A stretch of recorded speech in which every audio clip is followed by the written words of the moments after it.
And what I found consistently through my research over this period, time and time again, that it's not about stakeholder management, setting up a PMO, having communication campaigns. The biggest success factor in how to pull off good change is your personal leadership skill.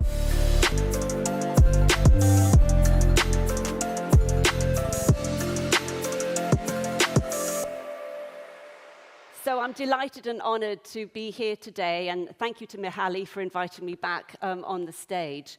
But I confess I'm also a bit daunted. Ooh, gosh, what can I say? In my 38 years in the field of change, I've never seen a moment like this. And yet, I have spent that period doing two things. I've been on a bit of a mission in life to explore the nature of change and how it happens, and secondly, how can we best lead it? As I've been a coach to many organizations across that time, across many continents and industries, I've been an HR leader myself at BBC Worldwide, PepsiCo, and the Gucci Group. Lucky me. And I've also done research in the field, so I have got a few things to say about what works. How can we lead change more effortlessly? So, here we go. But these are the four big messages about leadership.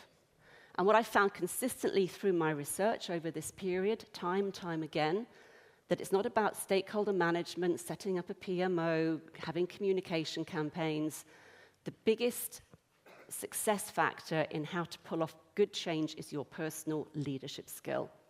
52% on our variance analysis.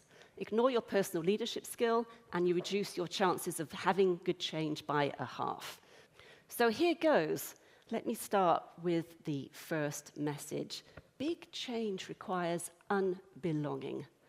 Now, I know a lot of the talk is about creating belonging, inclusion, making people feel secure. That's not what I'm talking about here. So I'm going to unpack what do I mean by unbelonging. And it's critical in disruptive contexts to learn how to unbelong to loyalties. But let me back up. What do I mean by change? I define change as the disturbance of repeating patterns. So why do we tend to stay stuck? Well, my contention is that the root of it all is how we pay attention. How do we take up our agency in the here and now moment? We have two choices. We either take in the world through ought, the world of ought, our wiring, or is, reality.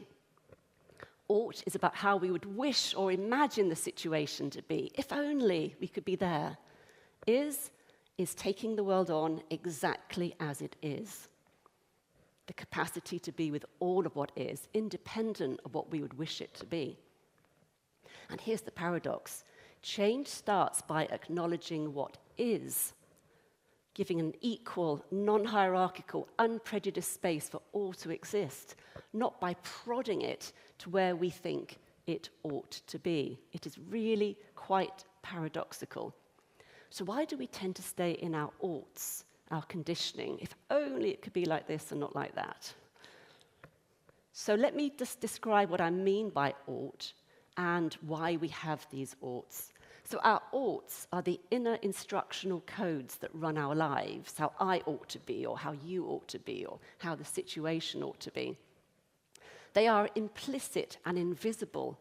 We unwittingly feel their conforming pressure without really knowing where they come from. And here's the big thing. They are inherited from relational systems dear to us, maybe a faith or a political affiliation, a national or a cultural ideology. At their most primal, our family and ancestral realm. I'm an adopted child. Two of my biggest oughts in life to secure my belonging are to please people and be perfect. These were the codes that I grew up feeling to belong to this tribe. Max, you were talking about tribes sitting around the campfire earlier. These are two of my primary oughts that condition how I see situations and how I show up. So our oughts are a function of our need to belong. And loyalty to oughts, whether that's a political affiliation or a family or a national cultural ideology, ensures continuity of the group. So no wonder they run our lives. They give us security and belonging, and they ensure system continuity. That's the prize. But what's the price? Well, our oughts divide the world, especially when they're strongly held ideologies. They lead to disappointment and disaffection. Oh, if only life could be like this, without just being perfectly okay, maybe even happy or joyful, max, with the world as it exactly is. And most importantly, when it comes to change, our oughts distort truth. I call them the bouncers on the doors of the nightclub of truth, dictating what can and cannot enter our field of vision. I'm a Liverpool Football Club fan. That is my truth, how they ought to play. If I see Everton playing in a certain way, I cannot believe that is better at all, because my loyalty to, I'm a Liverpool Football Club fan. So my belonging to being a Liverpool fan is more important than me seeing reality. Yeah, so they dangerously distort truth, and if change starts by acknowledging what is, our oughts get in the way of change. I was working once with an HR leadership team who were trying to pull together a merger. They were acquirees, forming a group, a multinational HR leadership team. And after 8 months of trying to be an effective team, being together max, they were stalling in their ability to get together as being a team. So I came in and we did some work on the invisible loyalties that were beneath the team. Well, who's in the acquired company? Who's the acquirer? Does that give you a different set of codes? Who's from head office or who's in the business unit? What are the different oughts and loyalties there? And at the deepest level, there was one organization that was very entrepreneurial, had come from a very enterprising national ideology. One of the members of the leadership team was from a national state enterprise. So you can imagine how different oughts were governing, flowing beneath this HR leadership team.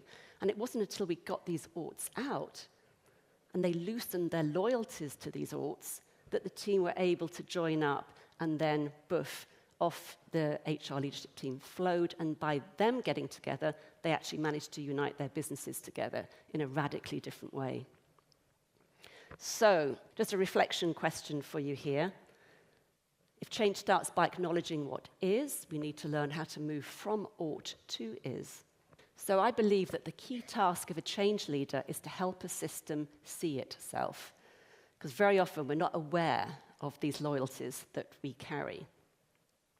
I don't know about you, but I often find in change that we tend to rush to the solution quicker than examining what's here now. And yet examining what's here now is so important. Working from reality is so important when you're doing change. Otherwise, you get what I call action and not movement.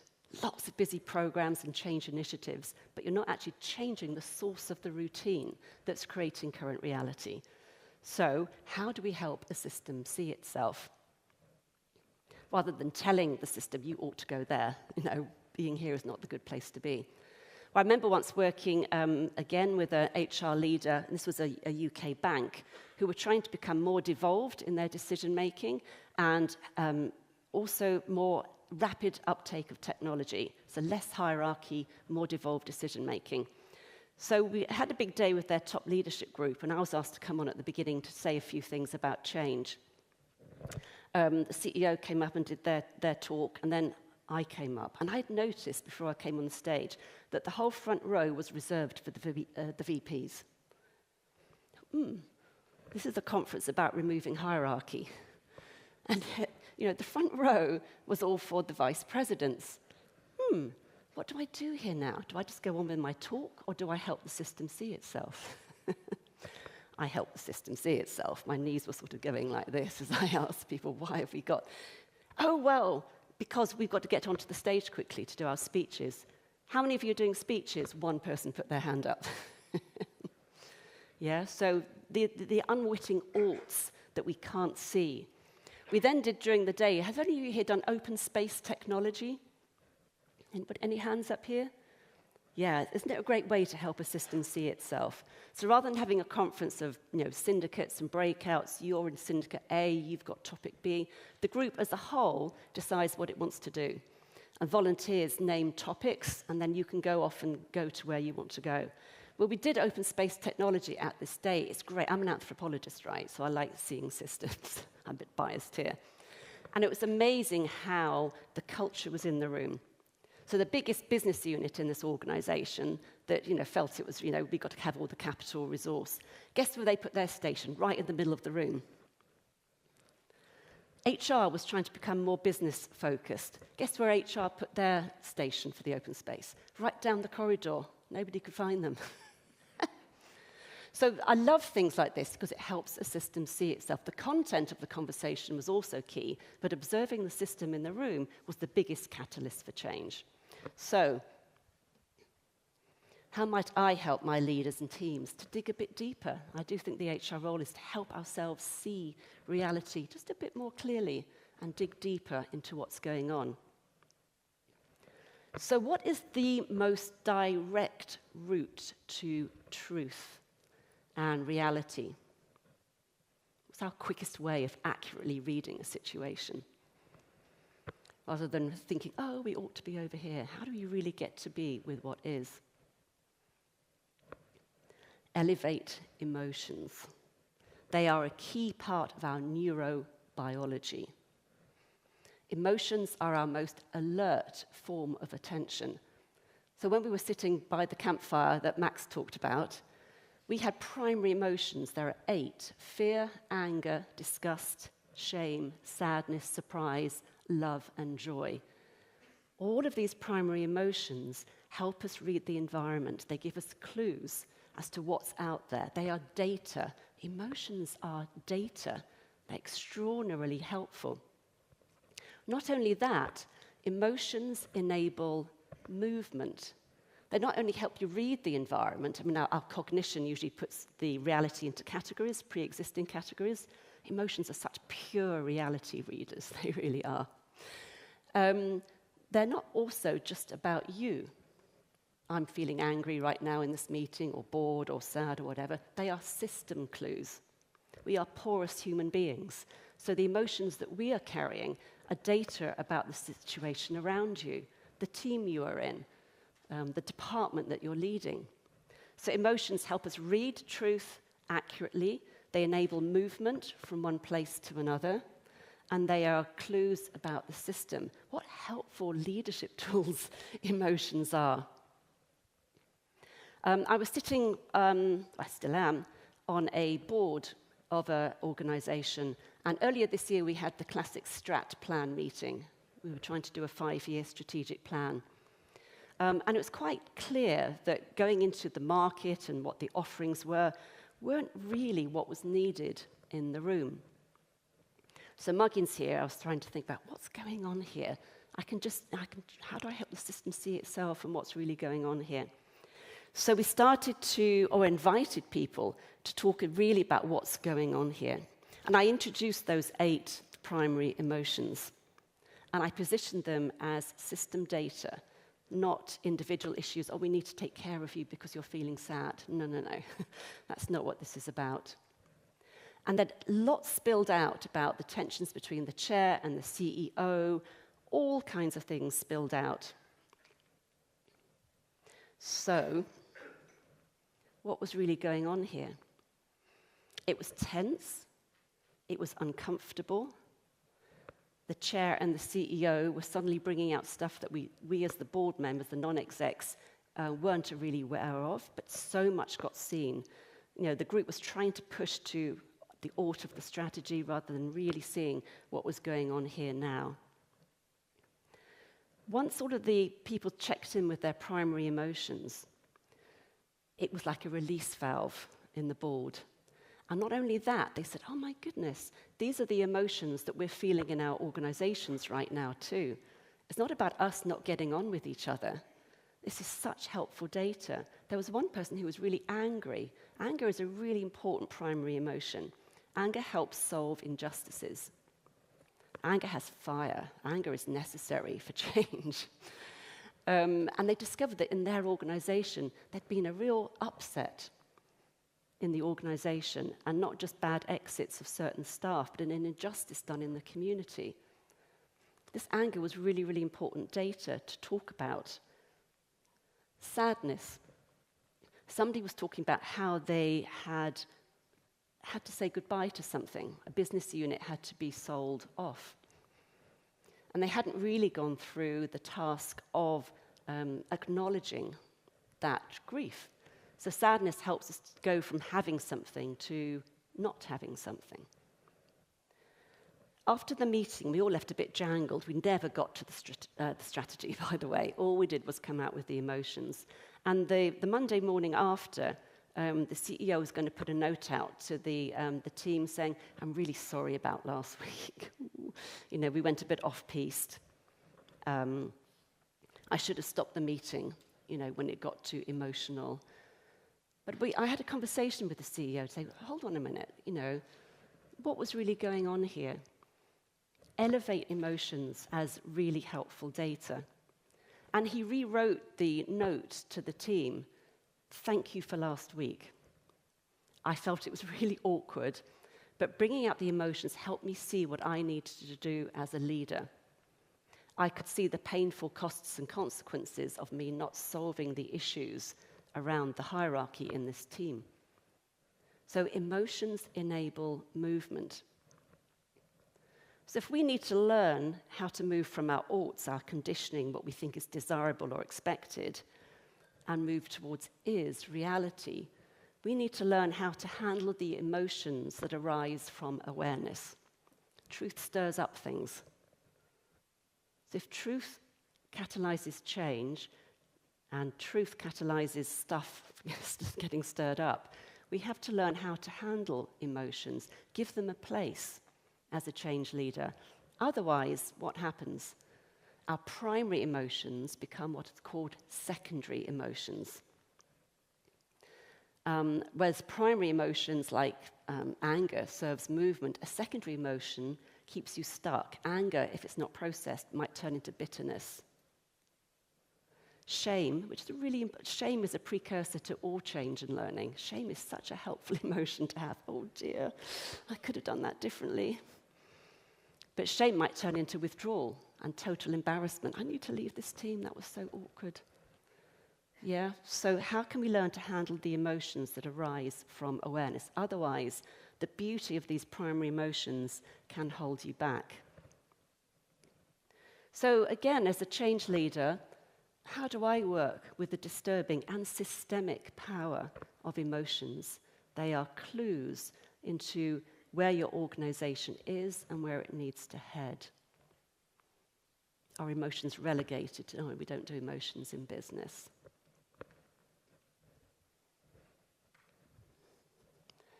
So finally, my last message, what most longs for us to be free of our oughts and our conditioning? How we'd love, if only the world could be like this, if only I could please people all the time, wouldn't that be great? If only everything was perfect and I didn't forget what I'm going to say next, wouldn't that be great? It's my pleasing and perfection coming in. It leads to very exhausting lives, by the way, when we're in the grip of our oughts. So my final message, dare, do, soul. So if you thought emotions were a bit, soul, oh my God, she's really getting weird now. So what is soul and what is its role in leading effective change? Well, I've got there's a wonderful, I think she's 14th century mystic, Julian of Norwich, and she said, the soul was made to see truth. The soul is the essence of the is of me, myself, before oughts came along to run my show. And we cannot be with the world as it is, which is what we need to do as change leaders, give everything a place, unless we've learned to discover and reclaim the self as it is. So two questions to you about your soul. Who is the unrepeatable person you are? What will brush off you in sparks if I just walk past you? What is your calling? What were you put on earth to do and become? So soul is our essential character, the is of self, our essential unique spirit, and it has intentionality. It wants us to do something in our lives. So you probably know by now that I'm adopted, and I can say that my essential character, my life started in change. I had a massive unbelonging experience at the start of my life. And so shall I help the field. That's why I'm in the field of change. My life began in change. So my character and my calling are so in line. We know when we're doing work that's not true to our soul. We can just feel we're doing it because we ought to do it, rather than because it really is the is of who we are. So what does this mean in business and leading change? Soul is also collectively held. I'm sure we've been in moments like a music festival, or maybe when we're, with mates looking up at the stars at night, or we're in that high-performing team that Max talks about, where everything just seems to flow. And all of our oughts about, different teams or departments or divisions, our own needs and neuroses and oughts just melt away. We're in soul territory. And soul territory moves people. And, what I want to try and find out is how can we get ease and movement and flow and change in our lives and our workplaces. Max, you talked about what's the team you're most proud of working with. I used to work at PepsiCo. And to this day, I don't know if anybody is here from PepsiCo or might have worked at PepsiCo. Yay!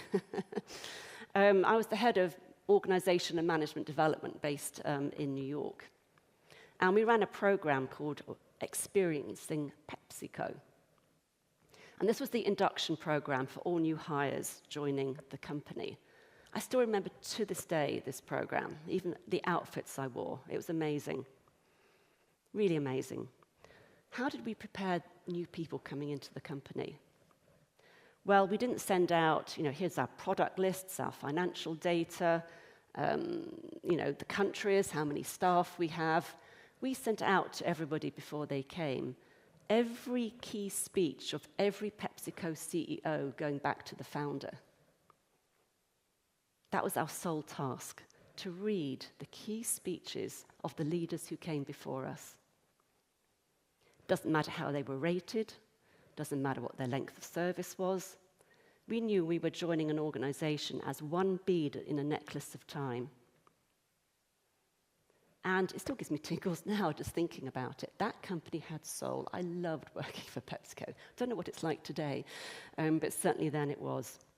And then when we all got together, Indra Nui, who was the CEO at the time, we all sat around that campfire that Max talked about, and we shared our own origin stories. Who stands behind us? We were in soul territory, and I tell you, we did such amazing change things together. It wasn't in aughty land, but we could be with what is. Soul, as a resource, gives you a capacity to be with the world exactly as it is. We don't fall off the universe. So, just to wrap up, if change starts by acknowledging what is, we need to learn how to move from our wiring to what is. Change requires unbelonging to these codes. I have learned how to unbelong to pleasing and being perfect. Oh my goodness. As a change leader, taking big, tough decisions, learning how to hold my need to please a little more lightly. We never lose our oughts and our conditioning, but we can learn to stand with distance from it. Help a system see itself. It has to start with consciousness. So, consciousness, emotions, and soul. Can AI do that? Question? Maybe they can. Maybe it can. Who knows? But I believe this is the space that we can take up as HR leaders in change. So this is our role. Call out loyalties. Dig deeper. Don't shut out the disturbance. It's such helpful stuff. I love disturbance. And summon the sacred. This is how you can move an organization and help it unbelong to loyalties and oughts. So as I said earlier, my life began in change, and I had a very early unbelonging experience at the start of life. But you know what? I've learned that unbelonging need not risk your survival. You won't be chucked out of the world. I was adopted by this most amazing, this is my dad here behind me, and my mum, June and Ron Rowland. We can unbelong and detach from loyalties and be part of a bigger universe. And guess what? Here's a photograph of my dad. This was his leaving photograph. He joined the post office age 14. He ended up as what was then called Chief Welfare Officer. I guess it's now CHRO. He did 40 years in HR. I've done 38 years, so maybe you're getting some of that spirit here on this stage. So, yeah, soul and emotion. Just a quick plug for the book. If any of you are coming to my masterclass about how do we approach change and architect a change, I have some copies available in the masterclass. But here's the book. Somebody said it would be a blessing to us all if leaders everywhere read this book. So thank you for your attention. I was told not to take any Q&A, but I will be around in the coffee break. So you might want to come up and have a chat. So thank you for your attention.